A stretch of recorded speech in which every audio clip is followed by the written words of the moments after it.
तर जय महाराष्ट्र मित्रांनो, आज महाराष्ट्र दिन स्पेशलचा लास्ट एपिसोड असणार आहे। याच्या आधी आपण 3 पार्टमध्ये आपण महाराष्ट्र सिरीज ही कव्हर केली आणि हा चौथा पार्ट आहे। याच्या आधी आपण काय काय बघितलं हे तुम्हाला माहितीच आहे। सगळ्या त्याच्यामध्ये आपण नॉर्सेट म्हणजे नर्सिंगमध्ये कोणते कोणते स्कोप्स आहेत, कुठं कुठं आपण जॉब करू शकतो, किती जॉब संधी आहेत, कुठं किती सॅलरी आहेत हे आपण पहिल्या पार्टमध्ये बघितलं। दुसऱ्या पार्टमध्ये आपण नॉर्सेट बद्दल बघितलं, त्याचे काय सब्जेक्ट्स असतात, त्याचं पेपर पॅटर्न कसं असतं। तिसऱ्या याच्यामध्ये आपण बघितलं सबस्क्रिप्शन कोणतं चूज करायचं, कसं चूज करायचं आणि कोणते बुक्स आपण यूज केले पाहिजे नॉर्सेट प्रिपरेशनसाठी। आणि ह्यावाल्या पर्टिक्युलर पार्टमध्ये हा सर्वात महत्त्वाचा पार्ट आहे, तर हा बिलकुल भी मिस नका करू। ह्यावाल्या पर्टिक्युलर पार्टमध्ये आपण बघणार आहे की नॉर्सेटचं प्रिपरेशन आपण कधी सुरुवात केली पाहिजे, म्हणजे कॉलेजमध्ये गेली पाहिजे, first sem, second same, third same, last sem, final year कधी केली पाहिजे आपण सुरुवात, हे मी तुम्हाला याच्यामध्ये सांगणार आहे। याच्यासोबतच आपण जॉब सोबत कसं प्रिपरेशन केलं पाहिजे, विदाउट जॉब आपण कसं प्रिपरेशन केलं पाहिजे हे देखील मी तुम्हाला या व्हिडिओमध्ये सांगणार आहे। याच्यानंतर हाऊ टू स्टार्ट प्रिपरेशन, हा पण खूप मोठा प्रश्न आहे की आपण डिसाईड तर केलंय की आपल्याला नॉर्सेटचं प्रिपरेशन द्यायचं, आपल्याला नॉर्सेटची एक्झाम द्यायची, पण सुरुवात कुठून करायची, नेमकं स्टार्टिंगला काय करायचं, आपण लेक्चर बघायचे, एमसीक्यूज बघायचे की टेस्ट वगैरे द्यायची, तर हे देखील मी तुम्हाला याच्यामध्ये सांगणार आहे। त्याच्यानंतर आपण दिवसातून किती तास अभ्यास केला पाहिजे हे पण मी याच्यामध्ये सांगणार आहे की केवढं केलं पाहिजे जेणेकरून आपलं सिलेक्शन शॉर्ट होऊन जाईल। तर सगळ्यात आधी माझं इंट्रोडक्शन देतो। माझं नाव आहे रोहित, तुम्ही मला ओळखलेच असेल, हे चौथं पार्ट आहे, तरी पण देखील जे नवीन लोक आहेत त्यांच्यासाठी मी इंट्रोडक्शन देतो। माझं नाव आहे रोहित, मी एम्स नागपूरमध्ये ॲज अ नर्सिंग ऑफिसर काम करत आहे आणि माझं ऑल इंडिया रँक 381 होतं आणि नॉर्सेट 4 मी क्रॅक केलं होतं फर्स्ट अटेम्प्टमध्ये। तर चला आपण आपल्या लास्ट पार्टची सुरुवात करू। तर सगळ्यात आधी when to start NORCET preparation, आपण नॉर्सेटचं प्रिपरेशन कधी चालू केलं पाहिजे। तर बघा मित्रांनो, मला खूप सारे पोरांचे मेसेजेस येतात की सर मी फर्स्ट सेम मध्ये आहे, मी सेकंड सेम मध्ये आहे, मी आता बीएससी नर्सिंगला ऍडमिशन घेतलं आहे, तर मी माझं नॉर्सेटचं प्रिपरेशन चालू करू का, चालू करायचं तर मी कसं करू। हे बघा, मी तुम्हाला क्लिअर कट सांगून देतो की जे आपलं कॉलेजचं पॅटर्न असतं ते वेगळं असतं आणि आपलं जे कॉम्पिटेटिव्ह एक्झामचे पॅटर्न आहेत ते वेगळे असतात।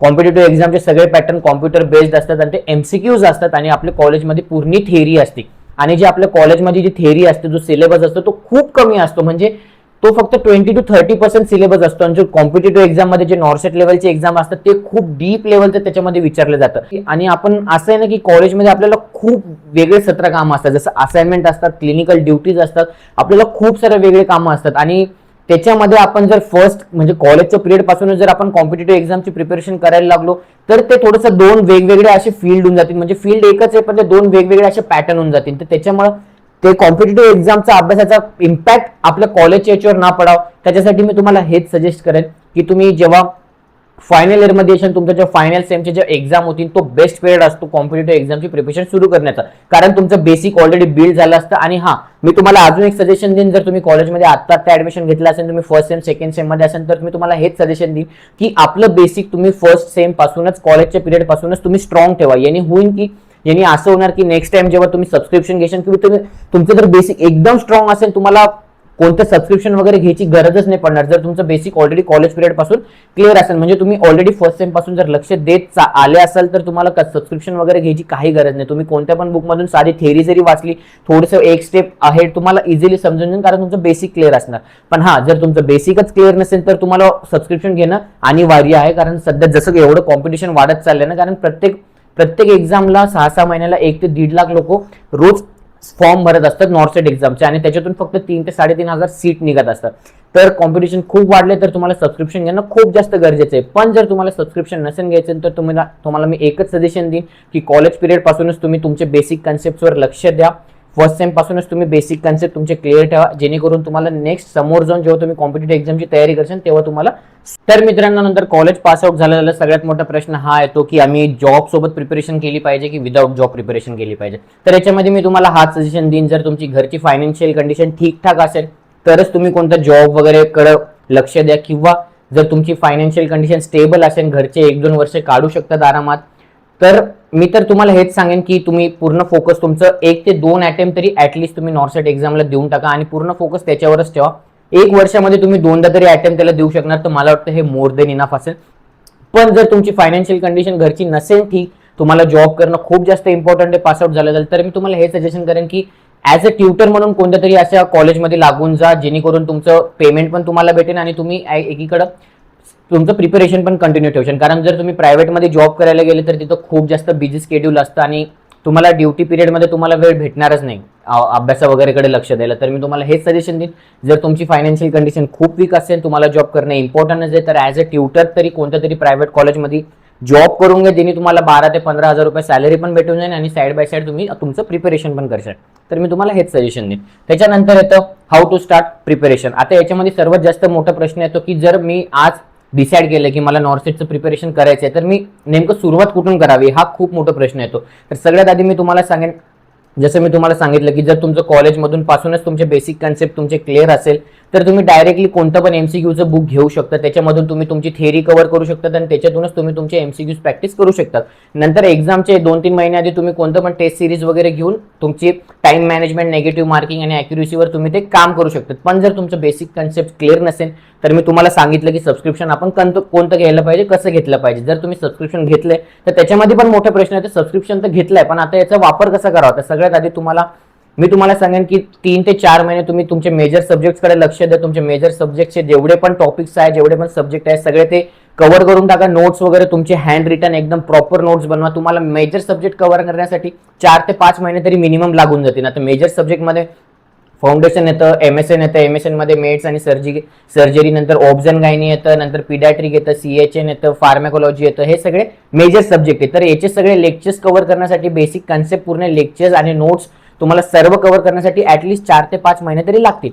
आणि एकदा हे झाले की याच्यानंतर तुम्ही एमसीक्यूज कडे वळू शकतात, एमसीक्यूज प्रॅक्टिस करू शकतात. साईड बाय साईड तुम्ही रिव्हिजन पण करणं तुमचं खूप जास्त इम्पॉर्टंट आहे. असं नाही की तुम्ही लेक्चर्स वगैरे बघून टाकले, तुम्ही नोट्स वगैरे बनवले, आता तुम्ही थेअरीकडे लक्षच नाही दिलं पाहिजे, आता फक्त तुम्ही एमसीक्यूज प्रॅक्टिस केलं पाहिजे. नाही, तुम्ही जेवढं जास्त रिव्हिजन करशाल तेवढं जास्त तुमचे कन्सेप्ट क्लिअर होत जातील आणि जेवढे तुमचे कन्सेप्ट क्लिअर होतील तेवढे जास्त तुम्हाला एमसीक्यूज प्रॅक्टिस करणं सोपं जाईल. तर रिव्हिजन पण करायचं आणि साईड बाय साईड एमसीक्यूज पण प्रॅक्टिस करायची. आणि जेव्हा तुम्हाला असं कळालं की नाही आता माझे बेसिक कन्सेप्ट एकदम स्ट्रॉंग झाले आहे, आता मी कोणती पण एक्झाम म्हणजे कोणता पण एमसीक्यूज वगैरे प्रॅक्टिस म्हणजे सॉल्व्ह करू शकतो, तेव्हा तुम्ही लास्टच्या 1 ते 2 जेव्हा एक्झामला 1 ते 2 महिने उरतील तेव्हा तुम्ही रिव्हिजनच्या सोबत तुम्ही प्रॅक्टिस टेस्ट पण देऊ शकतात. प्रॅक्टिस टेस्ट याच्यासाठी की तुमचं टाइम मॅनेजमेंटवर तुम्हाला कळेल की बाबा मी जर आयडियली जर नॉर्सेट एक्झाम देतोय कोणती पण प्री किंवा मेन्स, तर मला प्रॉपर टाइम मॅनेजमेंट माझं होतंय का, माझी प्रॉपर ॲक्युरेसी त्याच्यामध्ये किती प्रश्न मी सॉल्व्ह करतोय, किती चुकीचे होत आहेत, किती बराबर होत आहेत. आणि बराबर मी तुम्हाला हेच सजेशन देईन की जास्त सोडवण्यापेक्षा तुम्ही कमी सोडवा, पण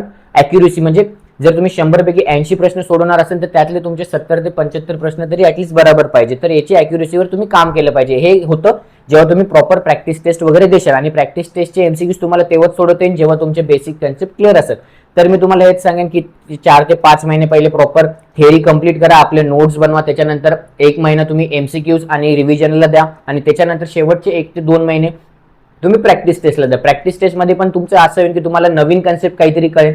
प्रॅक्टिस टेस्ट पण तुम्ही देशाल तर साईड बाय साईड तुम्ही त्याचे रॅशनल्स देखील वाचले पाहिजे. असं नाही की फक्त प्रॅक्टिस टेस्ट द्या आणि विषय सोडून द्या. नाही, तुम्ही एका प्रश्न जर तुम्ही सोडू लागले, तुम्ही 4 ऑप्शनपैकी तुमचा एक ऑप्शन उत्तर आहे, तर बाकीचे 3 ऑप्शन का उत्तर नाही याचे पण तुम्ही रॅशनल बघितले पाहिजे. याचे पण तुम्ही जर तुम्हाला वाटलं की नाही हा इम्पॉर्टंट टॉपिक आहे, इम्पॉर्टंट क्वेश्चन आहे, हा आला असेल एक्झाम मध्ये, येऊ शकतो एक्झाम मध्ये, तर त्याचे रॅशनलचे देखील तुम्ही नोट्स बनवायला पाहिजे आणि त्याचं सुद्धा तुम्ही रिव्हिजन प्रॉपर केलं पाहिजे.